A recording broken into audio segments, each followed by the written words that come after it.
ሰላም እንደምን ሰነበታችሁ ተመልካቾቼ እንኳን በሰላም ወደኔ ቻናል መጣችሁ አዲስ ከሆናችሁ ስሜ ለምለም ይባላል እንደተለመደው በአዲስ ስራ መጥቻለሁ ዛሬ ይዤላችሁ የመጣሁት አይኑ የሚያምርና ለስላሳ የአጃና የጤፍ እንጀራ በቤቴ ውስጥ እንዴት አድርጌ እንደማዘጋጅ ነው እንደምትወዱት ተስፋ አደርጋለሁ በዚህ አጋጣሚ ሼር ሰብስክራይብ ያደረጋችሁና ኮሜንት እየሰጣችሁኝ ለምታበረታቱኝ ሁሉ ከልቤ ነው የማመሰግነው አሁን እንግዲህ ወደ አሰራሩ ሄዳለሁ አብራችሁኝ ቆዩ ያው እንግዲህ ወደ ስራው ከመሄዴ በፊት እንጀራው ምን እንደሚመስል አሳያችኋለሁ ያው እንደምታዩት አይኑ በጣም ያማረ ቆንጆ ለስላሳ እንጀራ ነው ከአጃና ከጤፍ የተሰራ ማለት ነው እኔ ብዙ ጊዜ በአጃና በጤፍ ነው በቤቴ ውስጥ የምሰራው ማለት ነው ኳላውም እንደምታዩት በጣም ቆንጆ የሆነ እንጀራ ነው ለስላሳ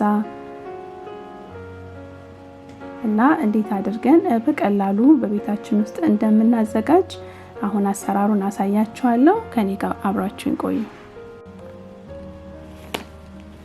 እንግዲህ አሁን ወደ አሰራሩ ሲሄድ የሚያስፈልጉኝ ነገሮች እዚህ ጋር ዘርዝሬ ያስቀምጫለሁ በጣም ቀላል የሆኑ ነገሮችን ነው ያዘጋጀሁት የጤፍ ዱቄት የአጃ ዱቄትና እርሾ ነው ያዘጋጀሁት እርሾ 2 ኩባያ ይሄ ደግሞ የተፈጨ የአጃ ዱቄት እና እዚህ ጋር ደግሞ የጤፍ 6 ኩባያ የጤፍ ዱቄት ነው ያዘጋጀሁት ይሄንን ያቀርብኩላችሁ ምን አይነት ጤፍ እንደምጠቀም ነው መስቀል የሚለውን ጤፍ ነው ብዙ አብዛኛውን ጊዜ የምጠቀመው እንግዲህ አሁን ስራውን ስጀምር የጤፉን ዱቄት መንፋት ጀምራለሁኝ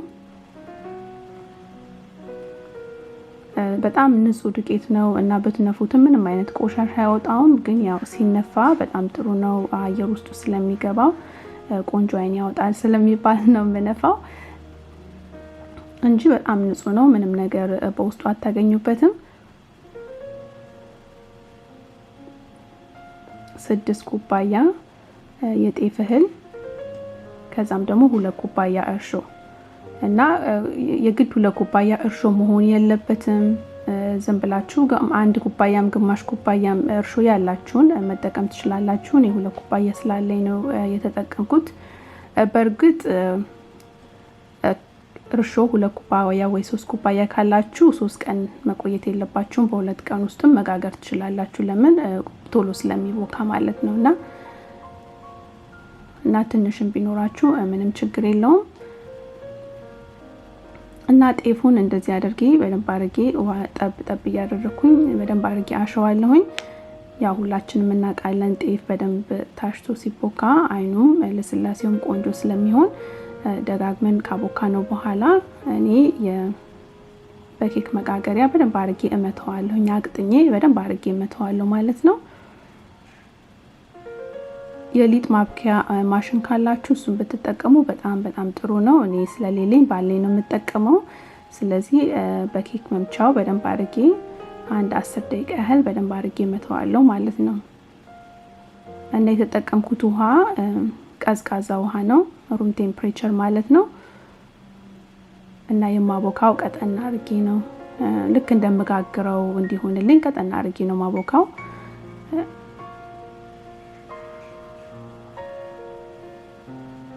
ያው እጄን የከተትኩት ምንድነው አሁን ያው እንመጋግረውን እንዴት አድርጌ ቅጥነቱን ለማየት ነውና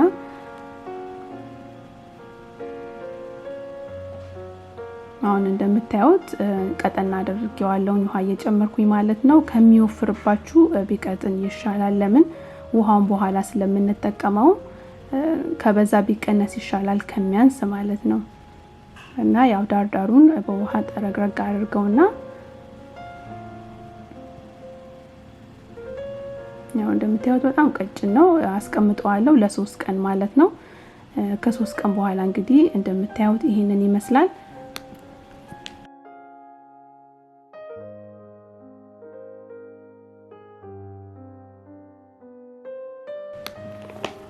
ከዛ ከላዩ ላይ ያለውን እንዳለ እደፋውና ከዛም በኋላ በዛው ምንም አይነት ውሃ ሳልጨምር ማለት ነው እበጠብጠዋለሁኝ ያው መጀመሪያ ስትከፍቱት ዳርዳሩ ላይ ራሱ የሆነ እንደሊጥ ነገር አድርጋችሁ ካጸዳችሁ በኋላ እንደዚህ እንበጠብጠዋለን። ውሃው የሚበዛ ከመቀላቀላችሁ በፊት ውሃ ኤክስትራ ውሃ ካለው በጎን ብታስቀምጡት ጥሩ ነው። በኋላ ከፈለጋችሁ በሱ ስለሆነ የምታቀጥሉት ማለት ነው። ባታስቀምጡ ምንም ችግር የለም። እንዴት እንደምታረጉ አሳያችኋለሁ፣ እነግራችኋለሁ ማለት ነው። ከዛ እንደዚህ ከደባለቃችሁ በኋላ አብሲት ጥላለሁኝ። እዚህ ጋር ደግሞ ለ6 ኩባያ ጤፍ የምጠቀመው 2 ከግማሽ ውሃ የአብሲት እንትን ነው ማለት ነው። 2 ኩባያ 2 ከግማሽ ውሃ ጥድና ከዛም በኋላ 1-2 ማንኪያ ጭልፋ አብሲት ጥላለሁኝ። እንደምታዩት አብሲቱ ራሱ በጣም ቀጠን ያለ አብሲት ነው። በጣም መወፈር የለበትም። ከወፈረ ምን ታረጋላችሁ? ውሃ በደንብ ጨምራችሁ እንትኑን ትንሽ ቀጠን ማድረግ ትችላላችሁ። ቀዝቃዛ ውሃ ካጠፋችሁት በኋላ ማለት ነው። እና 2 ደቂቃ እንደዚህ አንተከትከዋለሁኝ።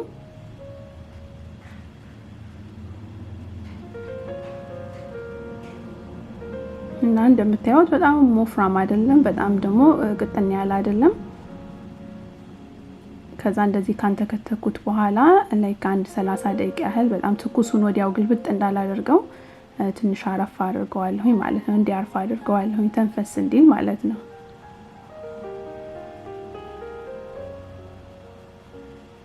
ከዛ 30 ደቂቃ ከተነፈሰ ተንፈስ ካለ ማለት ቀዝቃዝ ካለ ማለት ብቻ፣ ግን በጣም ቀዝቃዛ አይደለም። ያው 30 ደቂቃ መጠበቅ ማለት ያው ስቲል በጣም ትኩስ ነው።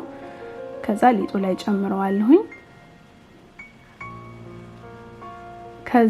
ከዛም በኋላ ነው እኔ አሁን የኦቱን የአጃውን ዱቄት የምጨምረው ማለት ነው። 1 ኩባያ የአጃ ዱቄት እጨምራለሁ። ልክ እንደ ማጎባጎብ ያህል ነው።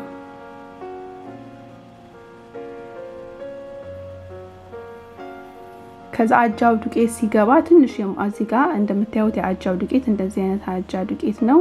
በፊት የምጠቀመው እየፈጨው ነበር። አሁን ግን የተፈጨ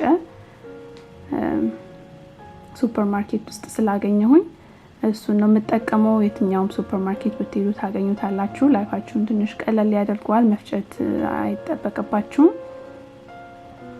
እና እሱን ነው የምጠቀመው።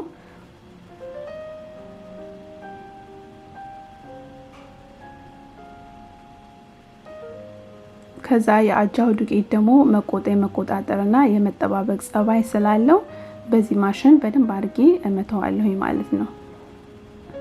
እና ለዛ ነው ቅድም ውሃ ኤክስትራ ውሃ ከላይ ካለው አቅራራችሁ ከጎን አስቀምጡ ያልኩት ማለት ነውና ከወፈረባችሁ ስታዩት እንደዚህ ከወፈረባችሁ በላዩ ላይ ውሃ ከጨመራችሁ ልጨምሩም ትችላላችሁ። አይኑ ግን እንደምትፈልጉት አይሆንም እንጂ ምንም አይደለም። እና ካቀረራችሁት ውሃ ላይ ከጣም ከወፈረባችሁ ጠብ ታረጉበታላችሁ ማለት ነው። ግን እሱ ደግሞ ውሃ ከሌላችሁ ምንድነው የምታረጉት? አብሲቱ ላይ ቀዝቃዛውን ውሃ ቀጥታ ወደ ሊጡ ከምታስገቡ ይልቅ መወፈሩን ሊጡን ካወቃችሁ ከተሰማችሁ ያው ታቁታላችሁ አይደለ? ከዛ ያው አብሲቱ ላይ አብሲቱን ገና ወደዛኛው ጋር ከዱቄቱ ጋር ከመቀላቀላችሁ በፊት ቀዝቃዛ ውሃ አብሲቱ ላይ አድርጋችሁ ያው ሞቅ ያለ ውሃ ሆነ አይደል አብሮ ከዛ መጨመር ትችላላችሁ ማለት ነው።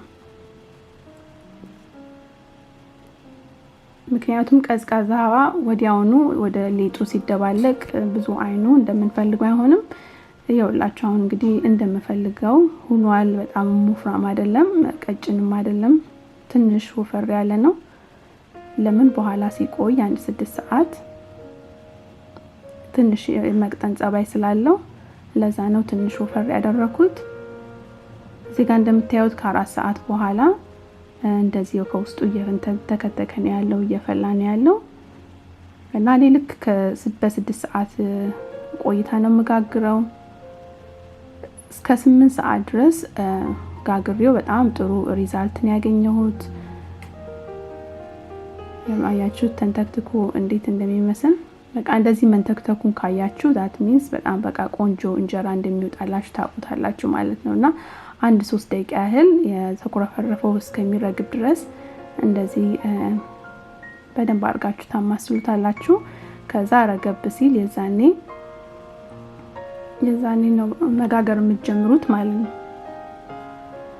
እንግዲህ ያው እንዳልኳችሁ በመጥበሻ ነው መጋግረው። ያው እንደምታዩት መጥበሻው ራሱ ተለቅ ያለ ነው። የመጋገሪያን ያህል ጥልቀት ነው ያለው። የመጀመሪያ እንጀራዬን እንግዲህ አብረን ያወጣን ነው። ቆንጆ እንጀራ ነው እንደምታዩት። አይኑ ራሱ ያማረ እንጀራ ነው ምንም ነገር ሳይቀላቀልበት ነው። ቤኪንግ ሶዳ፣ ቤኪንግ ፓውደር፣ ውሃ ሳይገባበት እንደዚህ ቆንጆ በራሱ የወጣለት እንጀራ ነው። አያችሁት? በጣም ቆንጆ እንጀራ ነው። እንደዚህ አድርገን ጀምረናል። የሚቀጥለውንም ደግሞ እንደዚህ ያደረግን እናሰፋለን። የሚገርማችሁ ነገር ብትበሉት እንኳን የማይከብድ እንጀራ በጣም ቆንጆ የሆነ እንጀራ ነው። በዛ ላይ ደግሞ 3 ቀን ሙሉ ውጭ አስቀምጬው ምንም ሳይሻግት ነው የምንበላውና ለስላሳ ምንም አይከብድም፣ አይደርቅም፣ ማሞቅም አይጠበቅብንም። እስከ 3 እስከ 4 ቀን ድረስ ምንም ሳይሆን ውጭ ተቀምጦ እንበላዋለን ፍሪጅ ውስጥ ሳይገባ ማለት ነውና አያችሁት? ቆንጆ የሆነ እንጀራ ነው።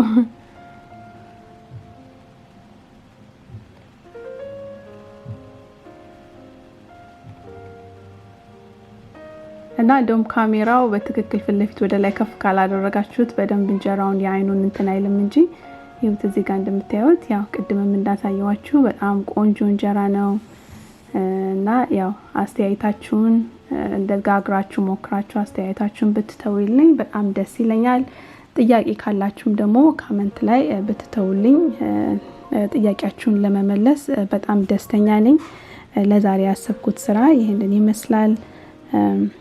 ስራዬን ከወደዳችሁት ላይክ ማድረጋችሁን አትርሱ። በሚቀጥለው እስከምንገናኝ ሰላም ቆዩልኝ።